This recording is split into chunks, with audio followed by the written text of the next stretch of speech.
और आज के ही क्लास में आपका स्वागत है। हम लोग पढ़ रहे हैं साइंस 1 चैप्टर 3 रासायनिक अभिक्रिया और समीकरण, जिसमें आज पढ़ने वाले हम लोग क्षरण, कोरोजन।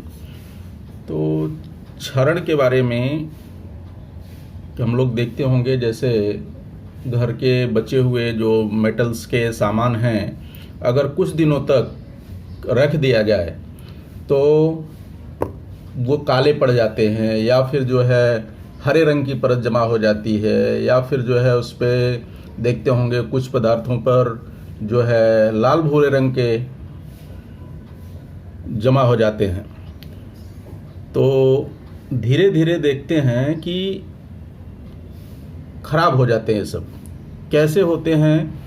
ये जब इनका यूज़ नहीं होता, इस्तेमाल नहीं होता, इनको रख दिया जाता है, तो ये हमेशा हवा और पानी, यानी हवा में जो जलवाष्प होती है उसके संपर्क में आते रहते हैं, और इनके संपर्क में आने के कारण इनका जो है निरंतर ऑक्सीकरण होता रहता है। ऑक्सीकरण के कारण ये धीरे धीरे जो है खराब होते रहते हैं।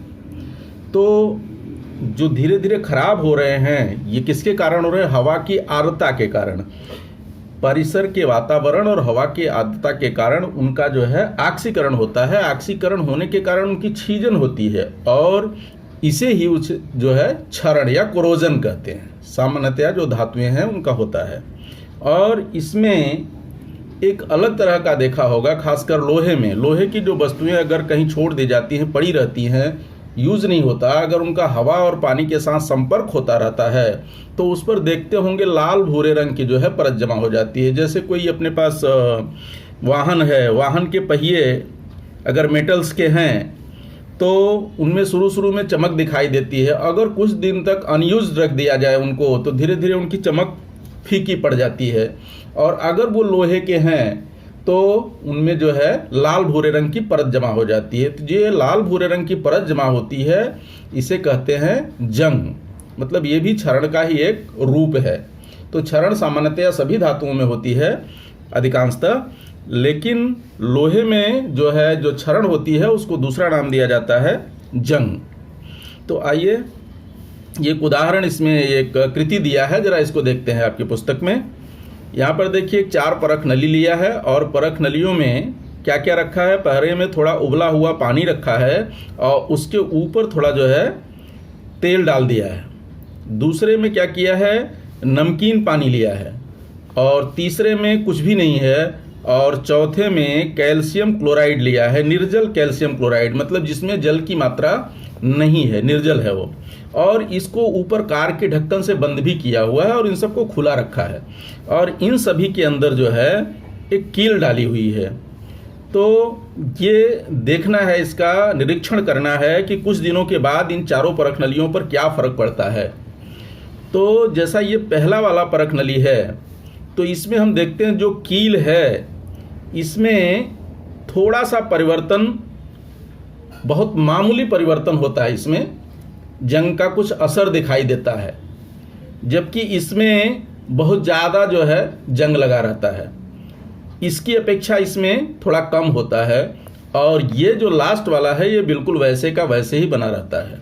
तो इन चारों परख नलियों में इसमें जो नमकीन पानी है, इसमें जो कील होती है इस पर जंग सबसे ज़्यादा लगा होता है, और उससे थोड़ा कम इसमें होता है, और इससे काफ़ी कम जो है इसमें होता है, और इसमें बिल्कुल नहीं होता। उसका कारण क्या होता है कि ये जो है पानी है, नमकीन पानी है, ये जानते हैं खारे पानी में जंग थोड़ा ज़्यादा लगता है।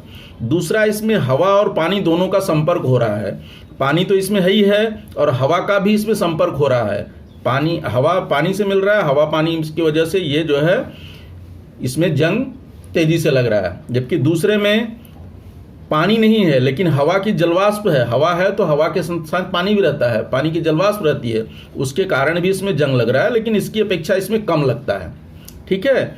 और थर्ड नंबर पे आते हैं, तो इसमें क्या है? बॉयल्ड पानी है।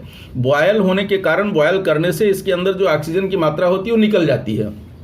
और दूसरा, ये यहाँ पर तेल का लेयर लगा दिया गया है। तेल की परत होने के कारण फिर से ये हवा और हवा की जलवाष्प का इससे संपर्क नहीं हो पाता, तो इसमें जंग नहीं लगता। इसमें थोड़ा बहुत जो असर आता है, कुछ मात्रा ऑक्सीजन की इसमें बची रहती है और पानी की जो पहले से बोला दिया है बहुत कम मात्रा में रहती है, इसलिए न के बराबर इसमें थोड़ा सा जंग लग जाता है। जबकि यहाँ पर अगर फोर्थ में देखेंगे तो ये निर्जल कैल्शियम क्लोराइड है। निर्जल कैल्शियम क्लोराइड मतलब उसमें पानी की मात्रा है ही नहीं है, बिल्कुल पानी नहीं है, पानी के अंदर इसमें आएगा नहीं और जो ऑक्सीजन है इसमें है नहीं।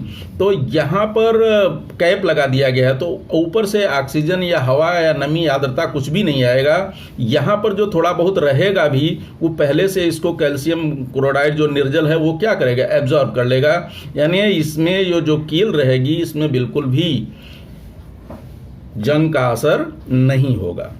तो ये देखा जा रहा है कि नमकीन पानी में जो है सबसे ज़्यादा जंग लग रहा है, हवा पानी का संपर्क जहाँ ज़्यादा हो रहा है, और इसमें जो है हवा की आर्द्रता का संपर्क हो रहा है इसलिए लग रहा है। इसमें कम संपर्क हो रहा है तो बहुत न के बराबर बहुत कम मात्रा में जंग लगता है, जबकि इसमें अगर बिल्कुल संपर्क नहीं हो रहा है तो यहाँ पर जंग नहीं लगता।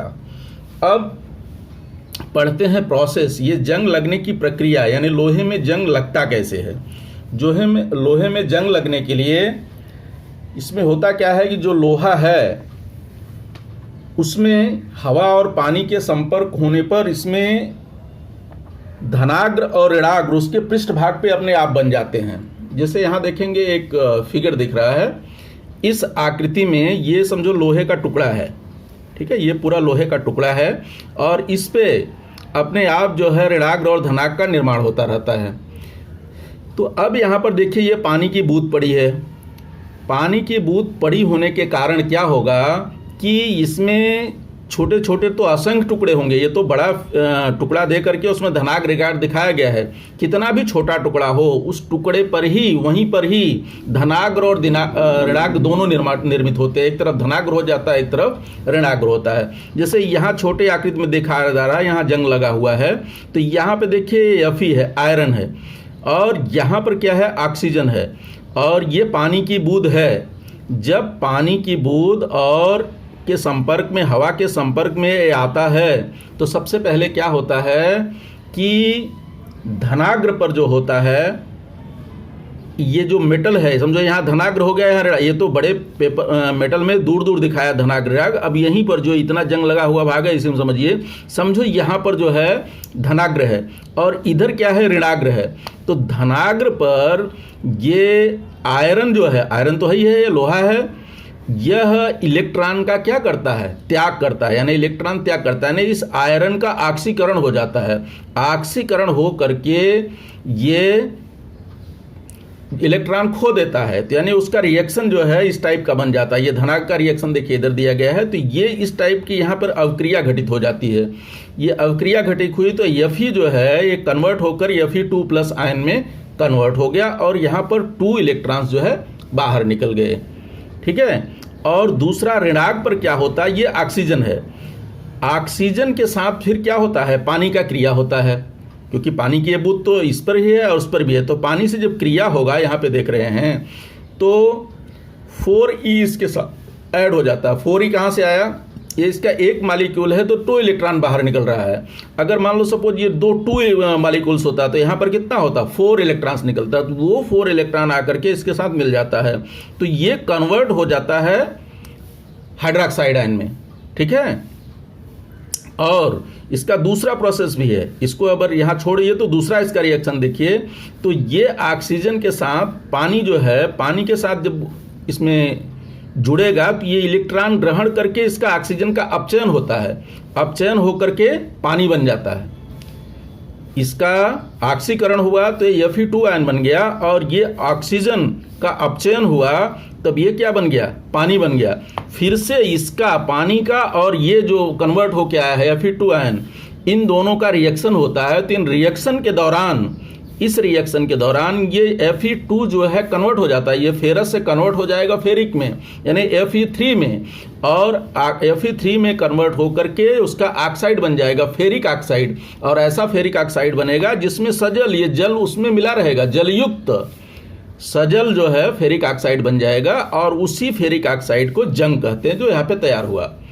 ये फेरस से जो है कन्वर्ट होगा, पहले उसका ऑक्सीकरण होगा, ऑक्सीकरण होने के बाद वो कन्वर्ट हो जाएगा किसमें, Fe3 आयन में, और Fe3 आयन में पानी के साथ रिएक्शन करके ये फेरिक ऑक्साइड बन जाएगा और जिसमें जल का अंश रहेगा, जलांश। तो ये इसको कहते हैं जंग, और ये जंग का फार्मूला है। तो आइए इधर किताब में, और ये जो दिया है दूसरा रिएक्शन, इसके हिसाब से अगर समझेंगे तो रिएक्शन थोड़ा चेंज हो जाएगा। पहले जो है ये हाइड्रोक्साइड में बना, और फिर हाइड्रोक्साइड की इससे अब क्रिया होगी, ये हाइड्रोक्साइड इस Fe2 से रिएक्शन बनेगा, तो ये बन जाएगा फेरस हाइड्रोक्साइड।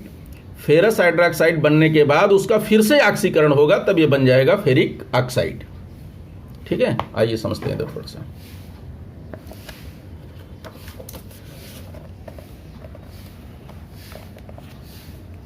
वही जो आपको फिगर दिखाया उसी के आधार पर देखिए यहाँ पे दिया गया है कि लोहे पर सीधे जो है ऑक्सीजन की अभिक्रिया नहीं होती, तो तुरंत तैयार नहीं होता जंग, बल्कि वो क्या होता है कि लोहे के पृष्ठभाग पर अलग अलग धनाग्र व ऋणाग्र बनते हैं। जैसा अभी मैंने चित्र में दिखाया, धनाग्र और ऋणाग्र बनते हैं। तो फिर धनाग्र पर कौन सी अभिक्रिया घटित होती है, ये आयरन का ऑक्सीकरण होता है। धनाग्र पर ध्यान रखिए, ये जो आयरन है इसका ऑक्सीकरण हो जाएगा, Fe का ऑक्सीकरण होकर Fe2+ निर्मित हो जाएगा और 2 इलेक्ट्रॉन बाहर निकल जाएगा। अगर यही 2Fe होगा तो यहाँ पे 4 इलेक्ट्रॉन्स निकलेंगे। और फिर O पर क्या होता है, ऋणाग्र पर, जो ऋणाग्र सिरा है उस पर जो है ऑक्सीजन का अपचयन हो जाता है। अपचयन हो करके, अपचयन होगा तो इलेक्ट्रॉन ग्रहण करता है, ग्रहण करने पर अपचयन होता है। वो 4 इलेक्ट्रॉन जो यहाँ से निकला 2 है, लेकिन अगर 2 मॉलिक्यूल करेंगे तो 4 हो जाएगा। वो 4 जब यहाँ पे मिला तो इसका ऑक्सीकरण हो गया तो पानी बन गया। फिर इन दोनों का जब रिएक्शन होगा तो उस रिएक्शन के दौरान Fe2+ का वापस ऑक्सीकरण होता है, और ऑक्सीकरण होने के कारण Fe3 आयन में वो कन्वर्ट हो जाता है, और ये जो है Fe2O3 यानी फेरिक ऑक्साइड .H2O दिया है, मतलब इसमें पानी का जलांश भी रहता है, और ये हाइड्रोजन का कुछ अंश जो है बाहर निकल जाएगा जो एक्वस के रूप में होगा। तो इसे ही जो ये है इसको कहते हैं जंग, यानी ये जंग का रासायनिक सूत्र है। इसमें कहीं कहीं देखते होंगे X भी लगा रहता है, तो X का मतलब होता है कि वहाँ पर उसकी क्वांटिटी कितने मॉलिक्यूल हैं वो डिपेंड करता है मॉइस्चर पर। अगर मॉइस्चर ज़्यादा होगा तो वहाँ पर उसके ज़्यादा आ जाएंगे, कम रहेगा तो कम आएंगे, तो वो क्वांटिटी को निर्धारित करता है, इसलिए कहीं कहीं X भी लिखा रहता है। ठीक है, आइए ज़रा इसको देखते हैं परिभाषा सहित।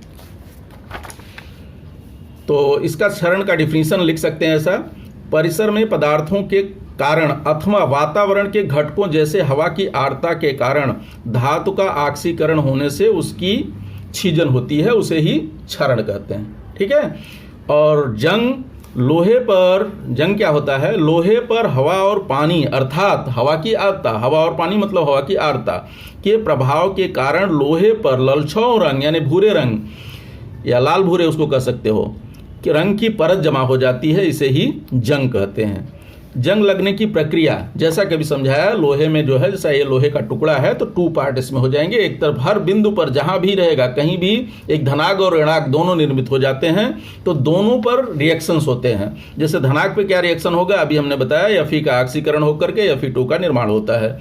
देखिए यहाँ पर Fe का कन्वर्ट हो गया जो है Fe2+ में, वहाँ पर जो है एक ही मॉलिक्यूल लिया था हमने, 2 मॉलिक्यूल लेके दिखाया। अगर 2 रहेगा ये तो यहाँ पर कितना हो जाएगा, 4 इलेक्ट्रॉन्स निकलेंगे, और 4 इलेक्ट्रॉन निकलेगा तो वो क्या होगा, कैथोड पर यानी ऋणाग्र पर ऑक्सीजन का अपचयन हो जाएगा। यहाँ पर ये इलेक्ट्रॉन खो रहा है तो ऑक्सीकरण हुआ, यहाँ पे इलेक्ट्रॉन ये ग्रहण करेगा, ये वाला इलेक्ट्रॉन यहाँ ग्रहण कर लेगा, तो इसका क्या हो गया, अपचयन हो गया, और ये कन्वर्ट हो जाएगा पानी में।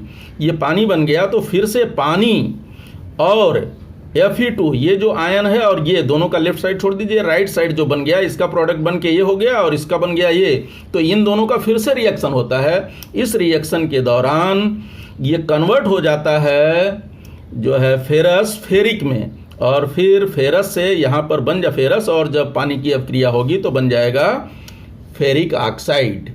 और ठीक है, ये इसमें जलांश भी रहता है, इसलिए इसको कहते हैं सजल फेरिक ऑक्साइड।